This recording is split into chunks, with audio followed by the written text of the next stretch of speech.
அஸ்ஸலாமு அலைக்கும் வரஹ்மத்துல்லாஹி வபரகாத்துஹு.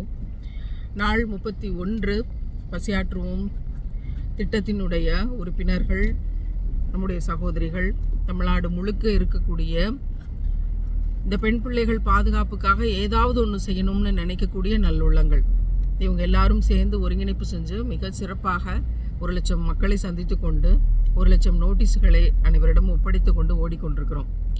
ஒவ்வொரு இடத்துலையும் இவங்க எனக்கு தரக்கூடிய கவனிப்பு வார்த்தைகளால் அது எப்படிப்பட்டதுன்னு சொல்லிடவும் முடியாது, அதுக்காக முழுமையாக நன்றி செலுத்திடவும் முடியாதுன்னு நான் நினைக்கிறேன். அல்ஹம்துலில்லாஹ், இன்னைக்கு பழனியிலேருந்து கிளம்பும்போது ஒரு 2 நிமிஷம் அப்படின்னாங்க. என்னன்னா வேகமாக வந்து என்னோட கையில் இதைத்தான் கொடுத்தாங்க, இனிப்பு பணியாரத்தை கொடுத்தாங்க.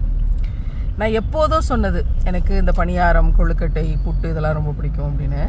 அதையெல்லாம் ஞாபகம் வைத்து 2 நாள் இருந்தபோது இதை தயார் பண்ணி தர முடியலை, சொல்லி வச்சு போகிறதுக்குள்ளே இதை கொண்டு வந்து கொடுக்கணும் அப்படின்னு ஓடி வந்து கையில் கொடுத்த இந்த பாசத்திற்கு என்னால் நிச்சயமாக அல்லாஹ்விடம் சாட்சி சொல்வதை தவிர வேறு எதையும் திருப்ப செலுத்த முடியாதுன்னு தான் நான் நினைக்கிறேன்.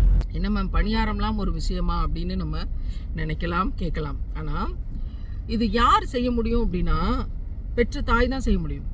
தன் பிள்ளைக்கு என்ன பிடிக்கும், எந்த சமயத்தில் பிடிக்கும், என்ன சுவையில் பிடிக்கும், பிடிச்ச உணவை கொடுத்து சந்தோஷப்படுத்தி பார்க்குறது அப்படிங்கிறது தாய்மையினுடைய உணர்வு.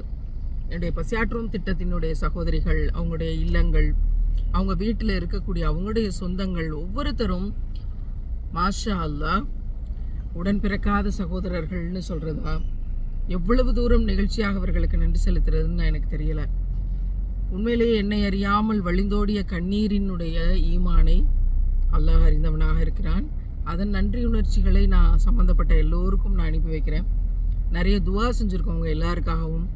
நிச்சயமாக நீங்களும் இந்த பயணங்களுக்காக அதிகமாக இதற்காக வேலை செய்கிறவர்களுக்காக எல்லாருக்காகவும் துவா செய்யுங்க. இறைவன் மிகப்பெரியவன். இந்த அல்லாஹ்வுக்கான நேசத்திற்கான கூலியை வல்ல ரஹ்மான் நிச்சயம் தருவான், இம்மையிலும் தருவான், மறுமையில் மிகச்சிறப்பாக தருவான். எல்லோருக்கும் என்னுடைய ஜஸாக்கல்லாஹ்.